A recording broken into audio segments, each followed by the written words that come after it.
Hello friends, आप सभी का स्वागत है आपके अपने YouTube channel Shri Shiv online classes के ऑनलाइन पोर्टल पर। मैं सुनील कुमार इलेक्ट्रिकल डिपार्टमेंट से। तो प्रिय बच्चों, पिछली कक्षाओं में हमने डिस्कस किया था Ohm's law, Kirchhoff law, Kirchhoff current law, Kirchhoff voltage law, दोनों नियम अच्छी प्रकार से डिस्कस किए थे। उससे पहले हमने ओम्स लॉ को अच्छी प्रकार डिस्कस किया। ओम्स लॉ बेस्ड कुछ न्यूमेरिकल लिए, जो वीडियो आपके यूट्यूब चैनल पर अभी अपलोड भी है। उसके बाद हम आगे बढ़े, हमने पैसिव एलिमेंट स्टार्ट की, पैसिव एलिमेंट आर एल और सी, जो हमने किरचॉफ करंट लॉ में स्टार्टिंग में सुने थे। वहाँ से हमने इनको आगे डिफाइन किया। सर्वप्रथम हमने रेजिस्टेंस के बारे में संपूर्ण जानकारी इकट्ठी की और उसके ऊपर चर्चा की, उसके बारे में गहनता से अध्ययन किया। उसके बाद हमने इंडक्टर का उठाया, जो दूसरा पैसिव एलिमेंट था हमारा। तो इंडक्टर के बारे में हमने संपूर्ण जानकारी प्राप्त की। तो उसके बाद हमारा जो अगला पैसिव एलिमेंट है कैपेसिटर, क्या है कैपेसिटर। आज हम कैपेसिटर के ऊपर चर्चा करेंगे। कैपेसिटर या आप उसे बोलते हो संधारित्र, क्या बोलते हो संधारित्र, कैपेसिटर या संधारित्र। तो बच्चों, हमने रेजिस्टेंस में पढ़ा था, जो कि करंट के रास्ते में बाधा उत्पन्न कर रहा था, वो क्या था कैपेसिटर, नहीं सॉरी रजिस्टर। ठीक है, तो चलो मैं एक बार रजिस्टर इंडक्टर के बारे में आपको पीछे की क्लास का रिवाइज करवा देता हूँ। उसके बाद हम आगे चलेंगे हमारे तीसरे पैसिव एलिमेंट कैपेसिटर के ऊपर।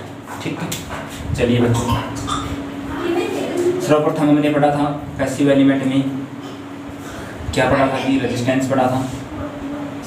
पैसिव एलिमेंट की सीरीज स्टार्ट की थी हमने। पैसिव एलिमेंट कितने होते हैं, आर एल और सी। रेजिस्टेंस क्या होता है, प्रतिरोध। ठीक है, करंट के रास्ते में बाधा डालना, करंट के रास्ते में बाधा डालना, ये करवा रहा हूँ मैं आपको क्विक रिवीजन के लिए। ठीक है, जब भी आप आगे पढ़ो तो पहले बार जो क्लास अटेंड की थी उस क्लास को एक बार अच्छी प्रकार से रिवाइज करो, या फिर आप अपने हैंड रिटन नोट्स हैं उनको अच्छी प्रकार से रिवाइज करो। जितना ज़्यादा आप रिवीजन करते हो आपकी तैयारी उतनी ही बेटर और अच्छी होती है। ठीक है, करंट के रास्ते में बाधा उत्पन्न करता था, आर के द्वारा इसको दर्शाया जाता था। सर्किट में इसको इस प्रकार दर्शा रहे थे। यूनिट थी, क्या थी इसकी यूनिट, होम। होम को ऐसे दर्शाते हैं, हिंदी में ऐसे लिखते हैं, इंग्लिश में OHM लिखते हैं। ठीक है, ये थी इसके बारे में नॉर्मल बातें। उसके बाद हमने क्या देखा था, लॉ ऑफ रेजिस्टेंस पढ़े थे। क्या पढ़े थे, लॉ ऑफ रेजिस्टेंस, रेजिस्टेंस के नियम। आर डायरेक्टली प्रोपोर्शनल एन, जैसे जैसे लंबाई इंक्रीज करोगे हमारा प्रतिरोध बढ़ता जाएगा। R indirectly proportional 1 by area, area के उल्टे अनुपात में। जिस प्रकार आप तार को मोटा करोगे, तार मोटा करोगे तो प्रतिरोध क्या होगा, कम होगा, क्योंकि उल्टा होगा ना। ठीक है, तार पतली होगी आपकी तो प्रतिरोध ज़्यादा होगा, प्रतिरोध क्या होगा आपका ज़्यादा होगा। उसके बाद हमने पढ़ा था R directly proportional T, temperature होता है। उसके बाद हमने फॉर्मूला पढ़ा था आर बराबर rho into L by A. L किसको डिफाइन कर रहा था, लेंथ, जिसे आप लंबाई बोलते हो। ए क्या था जी, एरिया। रो क्या था, विशिष्ट प्रतिरोध, विशिष्ट प्रतिरोध। क्या पढ़ा था हमने, विशिष्ट प्रतिरोध। विशिष्ट प्रतिरोध को रो के द्वारा प्रेजेंट करते थे। उसके बाद इसकी इकाई पड़ी थी ओम मीटर। इसकी इकाई मोस्ट इम्पोर्टेंट, जो बार बार आगामी क्वेश्चनों में और पीछे जो क्वेश्चन आए हैं एग्ज़ाम में उनमें पूछी गई हैं। हो सकता है आगामी क्वेश्चनों में ये क्वेश्चन आपको देखने को मिले, आगामी आने वाली परीक्षाओं में आपको देखने को मिले, ओम मीटर। उसके बाद हमने डिस्कस किया था कनेक्शन वही। सर्वप्रथम हमने डिस्कस किया था सीरीज कनेक्शन। सीरीज कनेक्शन में हमने पढ़ा था आर टी बराबर क्या पढ़ा था, R1 plus R2 plus R3 ओम आगे तक चलते रहना। उसके बाद हमने इसमें देखा था जो हमारा V था, डिवाइडेशन हो रहा था V1 plus V2 plus V3, ठीक है। V1 plus V2 plus V3, जो I था वो हमारा सेम रहता था, I के बराबर ही रहता था। जहाँ भी आप सीरीज सर्किट में एम्पेयर मीटर के द्वारा I को मेजर करोगे तो हर जगह वैल्यू सेम मिलेगी, ठीक है। उसके बाद हमने डिस्कस किया था पैरेलल कनेक्शन। कौन से डिस्कस किए थे? Parallel connection. RT हमने पढ़ा था 1/1/R1 plus 1/R2 plus 1/R3, ठीक है। अगर ये 1 नहीं लगाते हो तो आप 1/RT लिख सकते हो। क्या लिख सकते हो? 1/RT। ये हमने डिस्कस किया था। वोल्टेज जो थी क्या रहती थी? समान वोल्टेज थी। करंट क्या हो रहा था? डिवाइड हो रहा था I1 प्लस I2, ऐसे IN तक जा रहा था। तो ये चीज़ें सब हमने प्रतिरोध के बारे में डिस्कस की थी, ठीक है। उसके बाद हमने डिस्कस किया था इंडक्टर। ये हमारा फर्स्ट पैसिव एलिमेंट जिसके बारे में हमने डिस्कस की थी। उसके बाद हमने पढ़ा था इंडक्टर।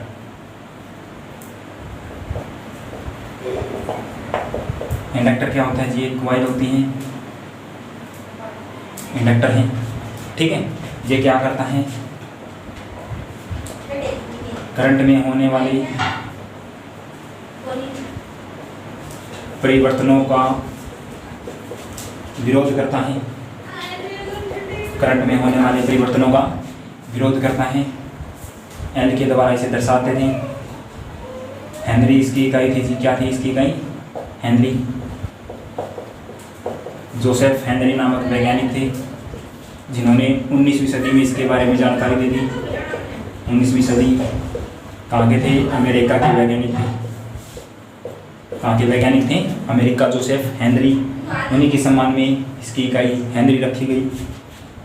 उसके बाद हमने इसके अंदर पढ़ा था फ्लक्स बन रहा था। क्या बन रहा था? फ्लक्स। फ्लक्स किसके समानुपाती था? N/I के समानुपाती था, ठीक है। फ्लक्स किसके समानुपाती था? N/I। जितने ज़्यादा टर्न, N क्या दर्शाते थे? टर्नों की संख्या। I क्या दर्शाता था? करंट। तो हमारा फ्लक्स बढ़ रहा था। उसके बाद हमने पढ़ा था ये ऊर्जा को संग्रहित करता है। ऊर्जा को संग्रहित करता है। तो हमने पढ़ा था E क्या होगा? 1/2 Li²। 1/2 Li² हमने पढ़ा था, ठीक है। ये ऊर्जा को संग्रहित करता था। ये क्या था? एनर्जी थी हमारी। दूसरी बात हमने फिर पढ़ा था, ठीक है। हमने क्या पढ़ा था? ये EMF भी उत्पन्न करता है, जिसको हमने नाम दिया था बैक EMF। जो पढ़ते हो वो भी यहीं से उत्पन्न होती हैं। वो किसके बराबर थी? -N/dφ/dt। माइनस का सिंबल किसको प्रदर्शित करता है? Lenz law. लेंज लॉ बताया था हमने। जो जिसका विरोध करता है, जो जिसको पैदा करता है वह उसी का विरोध करता है। जो जिसको पैदा करता है वह उसी का विरोध करता है। ये नियम किसने दिए थे? लेंज ने दिए थे। तो उनको बोला था हमने लेंज लॉ, ठीक है। उसके बाद हमने पढ़ा था सीरीज कनेक्शन। सीरीज में टोटल L था, L1 plus L2 plus L3। उसके बाद हमने पढ़ा था पैरेलल। पैरेलल में था 1/LT, 1/L1 plus 1/L2 plus 1/L3। तो ये था आपका मोटा मोटी revision. Revision is the most important of आपकी एग्ज़ाम पॉइंट ऑफ व्यू से, और आपकी तैयारी के लिए रिवीजन बहुत ही महत्वपूर्ण रोल आपका अदा करता है, ठीक है। ये दोनों पैसिव एलिमेंट काफ़ी ज़्यादा मोस्ट इम्पोर्टेंट है आपका रेजिस्टेंस और कैपेसिटर। रेजिस्टेंस और कैपेसिटर जो मोस्टली यूज होते हैं। एल आपका यूज होता है मोटर, जितनी भी आपकी मोटर हैं उनके अंदर। तो अब हम स्टार्ट करते हैं आज का टॉपिक। आज के टॉपिक में किसकी डिस्कस करेंगे हम? कैपेसिटर।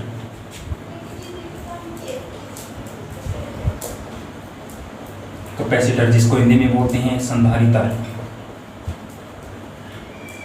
क्या बोला जाता है जी? संधारित्र। हमने इंडक्टर पढ़ा था, वो क्या कर रहा था? जो आपकी करंट था उसके अंदर जो परिवर्तन हो रहे थे, करंट के अंदर होने वाले परिवर्तनों का जो विरोध करता है उसे हमने क्या बोला था, इंडक्टर। सेम उसी की परिभाषा पे आधारित करंट की जगह कर लो वोल्टेज। इसमें वोल्टेज में होने वाले परिवर्तनों का विरोध करता है, परिवर्तनों का विरोध या अपोज लिख लो, अपोज करता है। ये डेफिनेशन है। वोल्टेज में होने वाले परिवर्तनों का अपोज करता है उसे हम क्या बोलते हैं, कैपेसिटर। उसे हम क्या बोलते हैं, कैपेसिटर। सप्लाई हमारी होती है एसी, दूसरी होती है डीसी। डीसी क्या है, डायरेक्ट करंट। डीसी क्या है, डायरेक्ट करंट। एसी क्या है, अल्टरनेटिंग करंट। आपको डायरेक्ट करंट से पता चल रहा है जो समय के साथ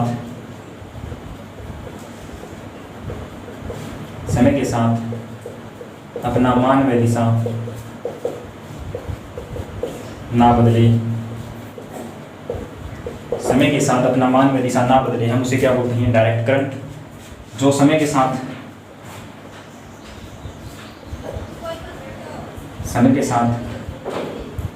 अपना मान व दिशा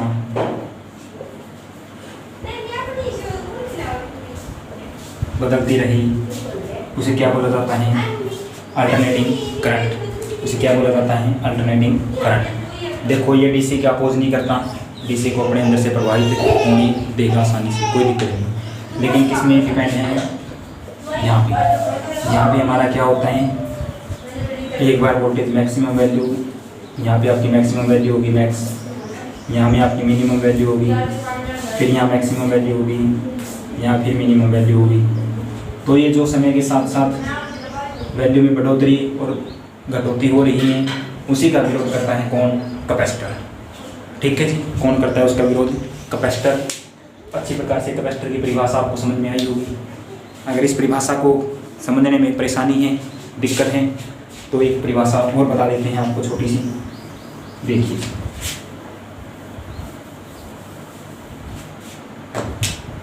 दूसरी परिभाषा लिखते हैं,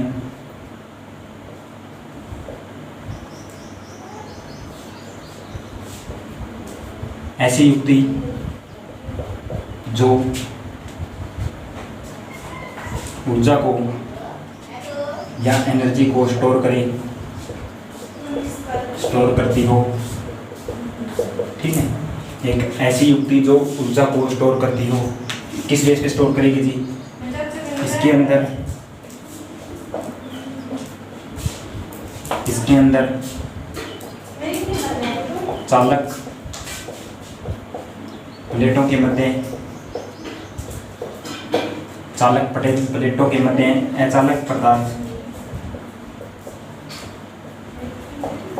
पदार्थ रखा जाता है या फिर भरा जाता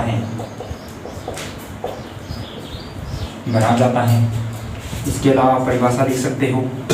ठीक है, अचालक पदार्थ से पृथक रखी गई प्लेटों से बनी ऐसी युक्ति जो ऊर्जा को स्टोर करती हो या फिर ऊर्जा को इकट्ठा करती हो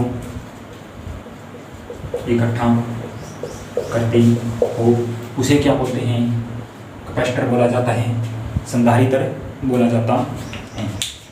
चालक पदार्थों से पृथक रखी गई प्लेटों से बनी ऐसी युक्ति जो ऊर्जा को इकट्ठा करती हो या फिर स्टोर करती हो उसे हम क्या बोलते हैं, कैपेसिटर या संधारित्र। वोल्टेज में होने वाले परिवर्तनों का जो विरोध करता है, अपोज करता है, उसे क्या बोलते हैं, संधारित्र। ठीक है, आप इसको नोट कर लीजिए। देखिए जी आगे,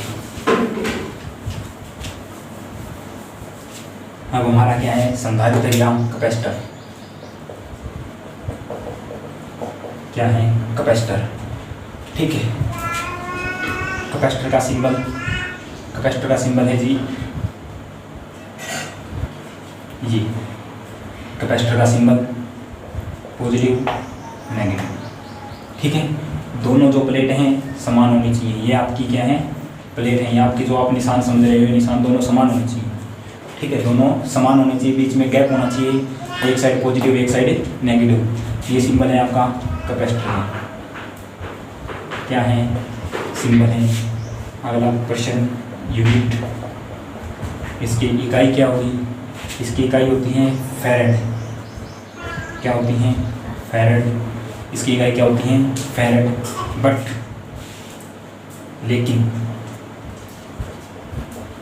लेकिन फैरेड जो है काफ़ी बड़ी इकाई है, फैरेड बड़ी इकाई होती है। फैरेड बड़ी इकाई होती है तो हम क्या करते हैं, छोटी इकाइयाँ यूज में लाते हैं। छोटी इकाइयाँ यूज में लाते हैं ना, जैसे आपकी किलोग्राम है और ग्राम है। ठीक है, टन है और किलोग्राम है। ठीक है, टन और किलोग्राम। टन तो होगा तो हम टन बोलते हैं ज़्यादा चीज़ों के लिए, अगर छोटी चीज़ है तो किलोग्राम। उससे भी छोटी चीज़ें आपको नापनी है, उससे भी कम चीज़ें आपको मापनी है तो हम किस में मापेंगे, ग्राम में तोलते हैं या मापते हैं। किलोग्राम में थोड़ी सी ज़्यादा है तो ज़्यादा बड़ी वस्तु है उसका भार मापना है, टन है, या फिर कोई ज़्यादा बड़ी चीज़ें आपको तोलनी है तो टन होती हैं। उसी प्रकार बड़े कैपेसिटर की इकाई फैरेड, छोटे कैपेसिटरों के लिए इकाई कौन सी होगी, microfarad. Microfarad, picofarad, nano, micro, nano, pico. ठीक है, micro, nano, pico, micro, pico, nano, कुछ भी कर लो। ठीक है, अब इसकी वैल्यू बता देते हैं जी। माइक्रो होता है 10⁻⁻6 फैरेड के बराबर। ठीक है, पिको होता है 10⁻⁻12 फैरेड के बराबर। ठीक है, नैनो होता है 10⁻⁹ फैरेड के बराबर। ठीक है, फैरेड को आप एफ से दर्शाते हो, फैरेड को आप किससे दर्शा रहे हो, एफ से दर्शा रहे हो। फैरेड बराबर आप अगर लिखना है शॉर्ट फॉर्म एफ है, माइक्रोफैरेड 10⁻⁻6, माइक्रोफैरेड बराबर 10⁻⁻6, पिकोफैरेड बराबर 10⁻⁻12 फैरेड, नैनो बराबर 10⁻⁹ फैरेड। छोटी इकाइयाँ पता चल गई आपको। मोस्टली आप दुकान वगैरह पे सीलिंग फैन के लिए कैपेसिटर लेने जाते हो तो जो आपके फैरेड होंगे 3.5 माइक्रोफैरेड होते हैं। ठीक है, माइक्रो को इस प्रकार दर्शाते हैं भी, इस प्रकार। ठीक है, पिकोफैरेड को इस प्रकार दर्शाते हैं। ठीक है, नैनो फैरेड को इस प्रकार, पिको है ना तो आप इसको पी भी दर्शा सकते हो, पी एफ भी दर्शा सकते हो, या फिर डबल नैनो माइक्रो कर दो। ठीक है, नैनो फैरेड को दर्शाते हैं एन एफ के द्वारा, नैनो फैरेड होता है। ठीक है, ये आपको दर्शाने का फॉर्मूले बताए हैं। फैरेड बड़ी इकाई है, माइक्रोफैरेड छोटी है 10⁻⁻6, पिकोफैरेड उससे फिर छोटी है 10⁻⁻12, नैनो फैरेड थोड़ी सी छोटी है, इन दोनों के बीच की 10⁻⁹ फैरेड। चलिए जी,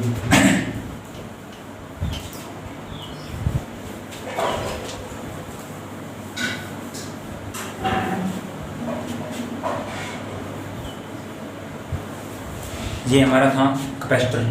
कैपेसिटर के बारे में हमने डिस्कस कर लिया। ठीक है, कैपेसिटर का निर्माण किस प्रकार होता है, निर्माण। ठीक है, किस प्रकार बनाया जाता है, तो आपकी ये दो प्लेट हैं, ये क्या है आपकी चालक प्लेट होती हैं। इन दोनों के मध्य क्या भर दिया जाता है, अचालक पदार्थ। ये अचालक पदार्थ इनके मध्य भर दिया गया।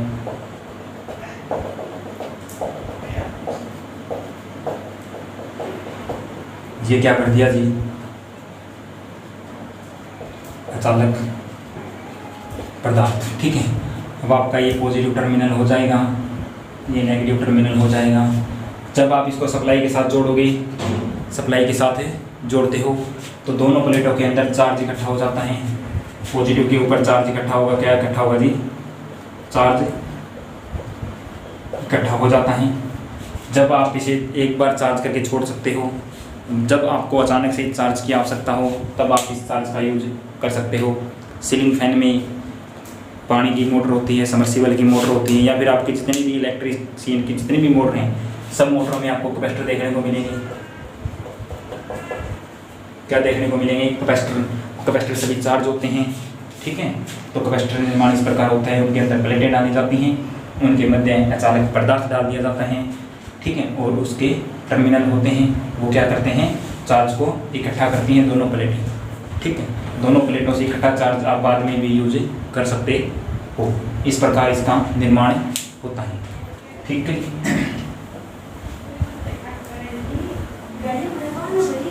अब आपको बताते हैं कैपेसिटी।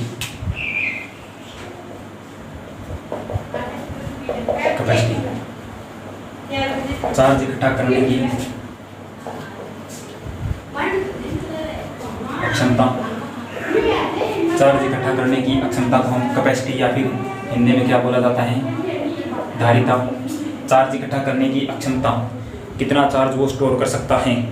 हर किसी की कैपेसिटी होती है भाई, कितना काम आप कर सकते हो, कितना काम आपसे बड़े करते हैं, कितना काम आपसे छोटे करते हैं।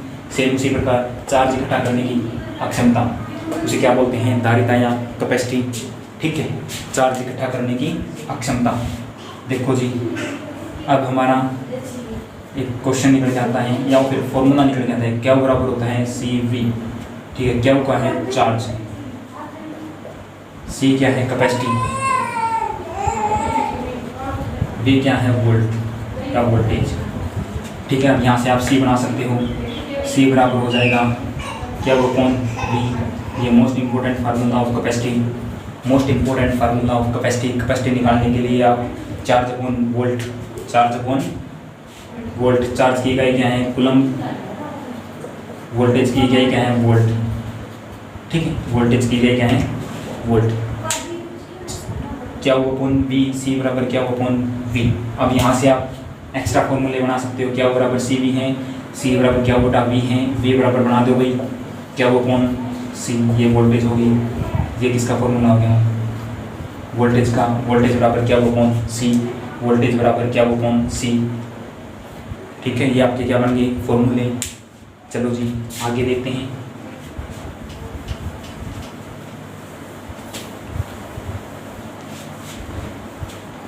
इतना सब कुछ समझ में आने के बाद, इतना सब कुछ समझ में आने के बाद हम बताते हैं कैपेसिटी किन पे निर्भर करती है, किन पर निर्भर होती है। कैपेसिटी किन बातों पे निर्भर करती हैं। कैपेसिटर की कैपेसिटी जो होती है वो कम या ज़्यादा होती है। आप लेके आते हो 2.5 माइक्रोफैरड, 2.25, 3.25, 4 माइक्रोफैरड, तो उनकी कैपेसिटी बढ़ रही है, उनकी कैपेसिटी क्या हो रही है, बढ़ रही है। तो उनका साइज़ भी आप देखोगे बड़े मिलेगा। छोटी कैपेसिटी का है तो छोटा है साइज़, जैसे जैसे साइज कैपेसिटी बढ़ रही है तो उनका साइज़ बढ़ रहा है। वो कैसे बढ़ रहा है देखो, कैपेसिटी जो है डायरेक्टली प्रोपोर्शनल है। कैपेसिटी क्या है, डायरेक्टली प्रोपोर्शनल है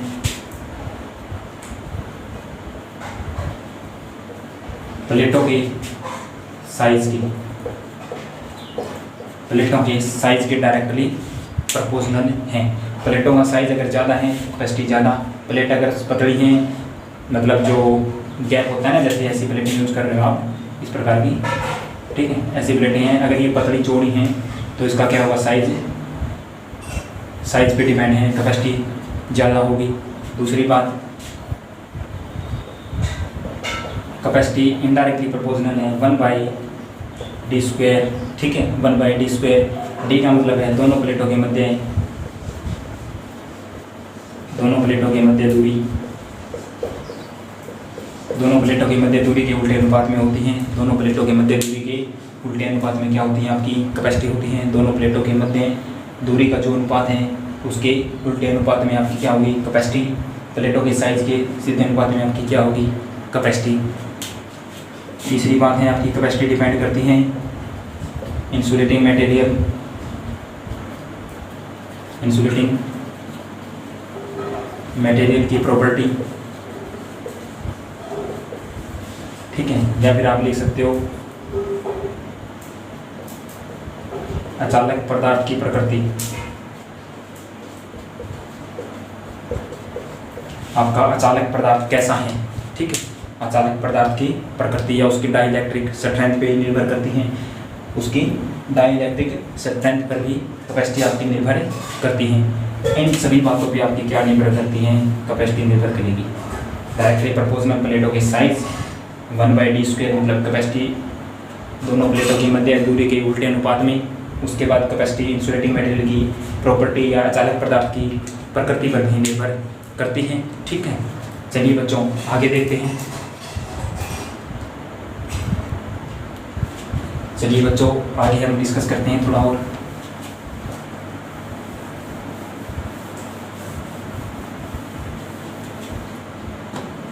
अब हमने पढ़ा था यह क्या करता है, एनर्जी को स्टोर करता है।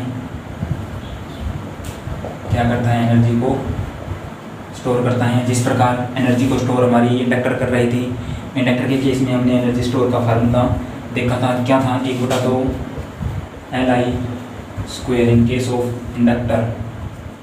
किसमें था ये, इंडक्टर में था ना ये चीज़ें। ठीक है, अब इसके बाद कैपेसिटर में क्या होगी चीज़ें, एनर्जी होगी 1/2 CV²। 1/2 CV², इसमें हम एनर्जी को स्टोर करेंगे। एनर्जी स्टोर का फार्मूला है 1/2 CV²। 1/2 CV², 1/2 Li²। ये वोल्टेज में चेंज के रेट पे काम करता है, ये करंट की रेट के दर पे काम करता है। तो L है तो इंडक्टर है, I है तो उसके अंदर परिवर्तन है स्क्वायर, C है तो कैपेसिटर है, V है तो वोल्टेज में चेंज करके अपोज कार्य करता है तो V²। ठीक है, उसके बाद हमने पढ़ा था इसकी बड़ी इकाई क्या थी, फैरेड। क्या थी, फैरेड। 1 फैरेड बराबर होता है 1 कूलम बटे 1 वोल्ट। जब आप इसको सॉल्यूशन करोगे तो होगा 9 × 10⁻⁻11 ESU। ESU की फुल फॉर्म होती है इलेक्ट्रोस्टैटिक यूनिट। ये इसकी क्या है, इकाई है। 9 × 10⁻11 ESU इलेक्ट्रोस्टैटिक यूनिट। इसके बराबर आपका क्या होगा, 1 फैरेड होता है। क्या होता है, 1 फैरेड होता है। ठीक है, ये चीज़ें आपने पढ़ी हैं, ये चीज़ें हमने पढ़ ली थी, ये चीज़ें हमने पढ़ ली थी। सेम कंडीशन है 1/2। यहाँ पे L था इंडक्टर का केस, C होगा कैपेसिटर का केस। L किसके ऊपर कार्य करता था, करंट का अपोज करता था ना, तो ये वोल्टेज का अपोज कर रहा है तो V²। 1/2 CV², farad. 1 फैरेड बराबर 1 कूलम बटे 1 वोल्ट। 9 × 10⁻11 electrostatic unit. क्या होगी, इलेक्ट्रोस्टैटिक यूनिट। चलो जी,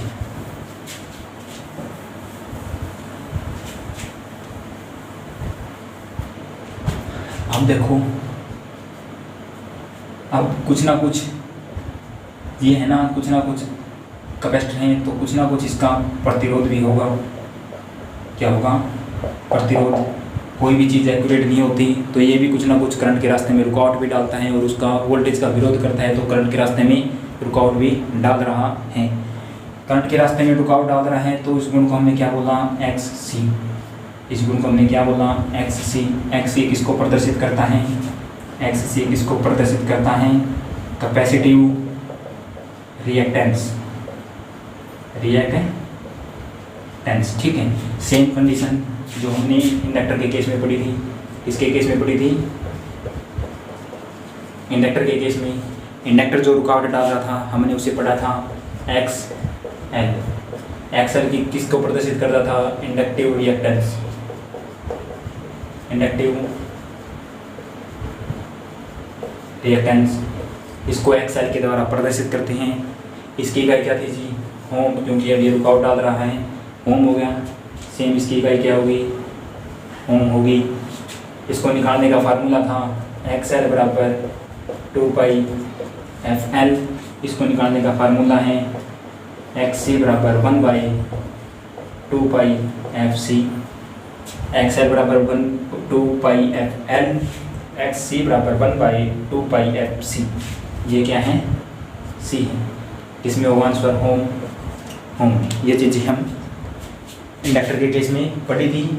यहाँ पे सेम प्रोसीजर है, XC बराबर 1/2πfC।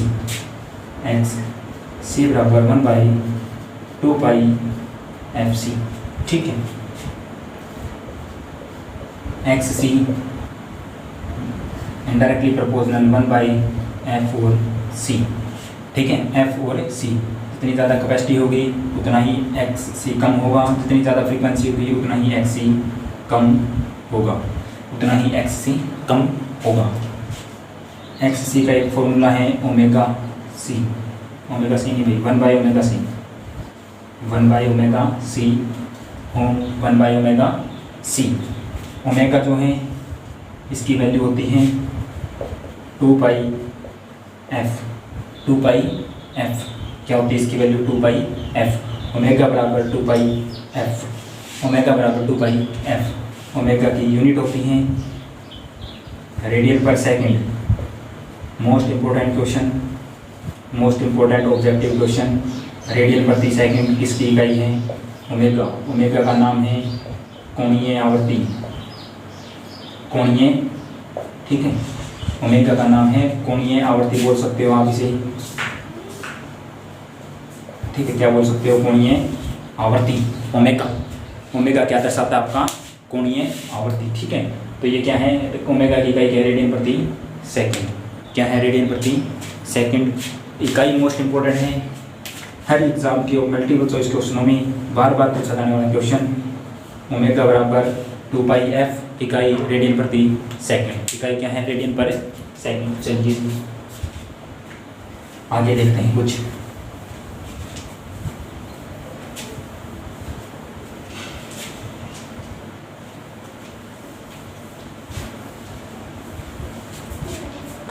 अब हमारे कैपेसिटर जो हैं वो कई प्रकार के होते हैं। कैपेसिटर के प्रकार, ठीक है। सबसे फर्स्ट हैं नियतमान, मतलब कांस्टेंट वैल्यू या शिथिर वैल्यू, आप बोल सकते हो शिथिर मान। ऐसे कैपेसिटर जिनका मान फिक्स रहता है, ऐसे कैपेसिटर जिनका मान फिक्स रहता है, आप चेंज नहीं कर सकते, उन कैपेसिटरों को फिक्स वैल्यू कैपेसिटर कहते हैं। नियतमान कैपेसिटर, शिथिर मान कैपेसिटर कहते हैं। एग्जाम्पल कागज कैपेसिटर, कागज, पेपर, माइका, ठीक है, कागज, पेपर, माइका, ये जो कैपेसिटर हैं आपके शिथिर वैल्यू के कैपेसिटर होते हैं। ये कैपेसिटर कौन से होते हैं? आपके शिथिर वैल्यू के कैपेसिटर होते हैं।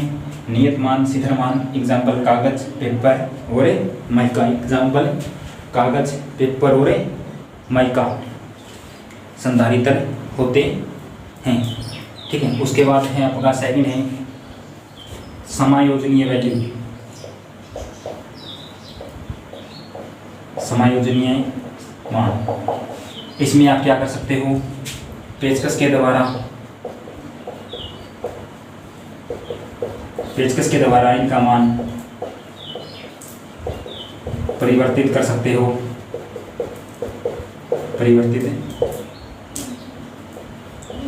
कर सकते हो। पेचकस के द्वारा, इसके ऊपर है ना एक पेच लगा होगा और उसके अंदर पेच टाइट होता है या फिर लूज होता है, उस प्रकार पेचकस के द्वारा कम ज़्यादा करके इसका मान आप परिवर्तित कर सकते हो। फॉर एग्जाम्पल आपको दे देता हूँ ट्रिमर, संधारित्र, ट्रिमर, संधारित्र इसका एग्जाम्पल है, जिसका समायोजनीय मान होता है पेचकस के द्वारा आप इसकी आप परिवर्तित कर सकते हो। तीसरे होते हैं आपके नियत मान हो गया, समायोजनीय मान हो गया, उसके बाद है परिवर्तनशील, परिवर्तनशील मान के कैपेसिटर, ठीक है। परिवर्तनशील मान के कैपेसिटर वो कैपेसिटर होते हैं जिनकी एक उच्च सीमा और एक लोवेस्ट सीमा होती है, जिनकी एक उच्च सीमा और लोवेस्ट सीमा होती है। क्या होती है कि उच्च सीमा तथा निम्न सीमा के मध्य, निम्न सीमा के मध्य आप उन्हें एडजस्ट करते हैं। उनकी एक सीमा है, उसके आप एडजस्ट करते हो, ठीक है। किसके द्वारा? इसके ऊपर हैंडल सा लगा होता है, उसको घुमा के, हैंडल या स्विच जो लगा होता है, रोटरी स्विच आप जिसे बोल सकते हो, ठीक है। उसके ऊपर एक स्विच या फिर हैंडल या फिर रोटरी स्विच के तरह स्विच लगा होता है, ठीक है। उसके द्वारा आप क्या कर सकते हो? चेंज कर सकते हो। एग्जाम्पल है गैंग कैपेसिटर, गैंग कैपेसिटर, कौन सा एग्जाम्पल है इसका? Gang capacitor. गैंग कैपेसिटर के द्वारा आप इन चीज़ों की वैल्यू चेंज कर सकते हो, इस संधारित्र की वैल्यू चेंज कर सकते हो। चलो जी आगे।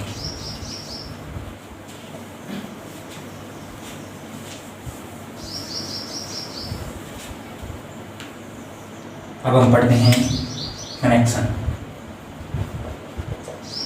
क्या पढ़ते हैं? कनेक्शन। ठीक है, रेजिस्टेंस के कनेक्शन हमने पढ़े थे, सीरीज पैरेलल। ठीक है, उसके बाद हमने पढ़ा था इंडक्टर के कनेक्शन हमने सीरीज और पैरेलल डिस्कस किए थे। उनका जो टोटल रेजिस्टेंस निकाला था, टोटल इंडक्टेंस निकाला था, टोटल इंडक्टर जो कोयलों का था इंडक्टेंस था वो हमने निकाला था। अब हम क्या निकालेंगे? Total capacity. ठीक है, सर्वप्रथम हम पढ़ते हैं सीरीज कनेक्शन। क्या पढ़ते हैं? Series connection.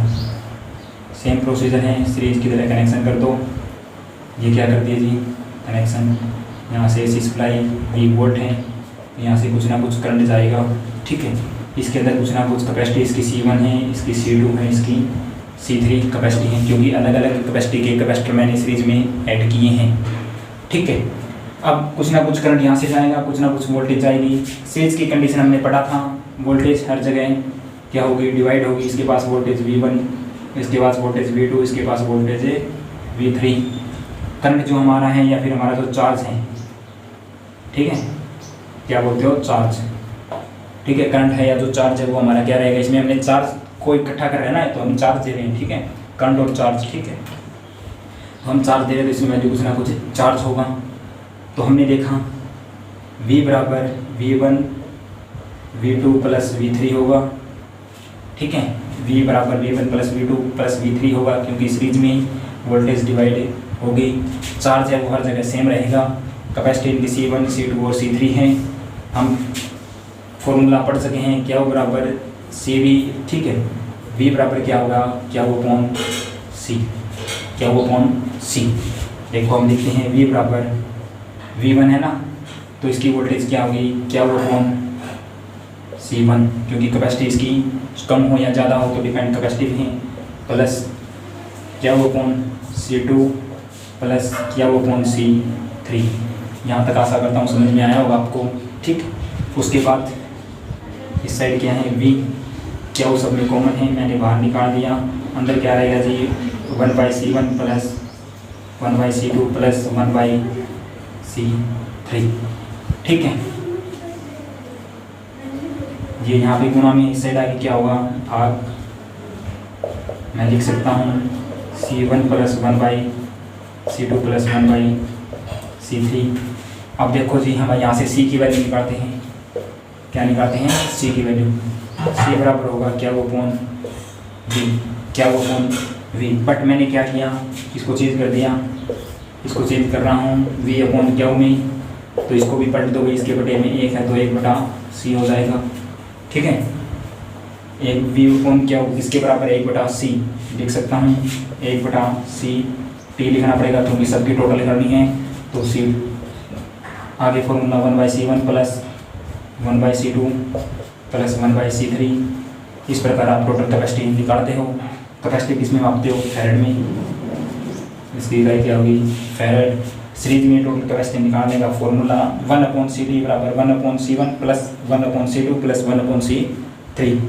इस प्रकार हम सीरीज में कैपेसिटर की टोटल कैपेसिटी को निकालेंगे। आगे है हमारा पैरेलल कनेक्शन।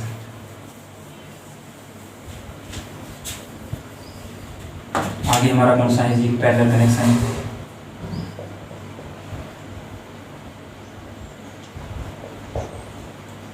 पैरेलल कनेक्शन में हमने क्या पढ़ा था? इस प्रकार कैपेसिटर है हमें किस में लगाने हैं? पैरेलल में, क्योंकि हम रजिस्टर में सीख चुके हैं। यहाँ से हम सप्लाई दे रहे हैं, एसी सप्लाई दिया। ठीक है, यहाँ से एसी सप्लाई दी जाएगी, कुछ ना कुछ क्या हो जाएगा? कैपेसिटी C1 C2 और C3। कैपेसिटर है ना, बता देता हूँ अगर याद ना रहे। कैपेसिटर उल्टा है प्रतिरोध का, प्रतिरोध का उल्टा होता है। कैपेसिटर की कैपेसिटी निकालने का फॉर्मूला प्रतिरोध की टोटल प्रतिरोध निकालने के फॉर्मूले के उल्टा होता है। ठीक है, क्योंकि सीरीज में हमने देखा था प्रतिरोध R1 R2 R3 ऐड हो रहे थे, लेकिन इसमें 1/C1 प्लस 1/C2 कर रहे हैं, तो अपोजिट हो गया ना। ठीक है, पैरेलल में देखो जी, यहाँ पैरेलल में वोल्टेज समान रहती है, डिवाइड क्या होगा Q, तो Q बराबर होगा Q1 plus Q2 plus Q3, इसके पास Q1 जाएगा, इसके पास की वैल्यू Q2 है, इसके पास की वैल्यू Q3 है। ठीक है, ये जाएगा वैल्यू। Q लिखने का फॉर्मूला Q बराबर CV, तो मैं लिख सकता हूँ C/V1, इसकी C1 क्या है 1 है, V क्या है सेम रहेगी भैया, जगह पर लिखने की जरूरत नहीं है, तो मैं डायरेक्ट लिख सकता हूँ यहाँ पे C1 into V plus C2 into V plus C3 into V।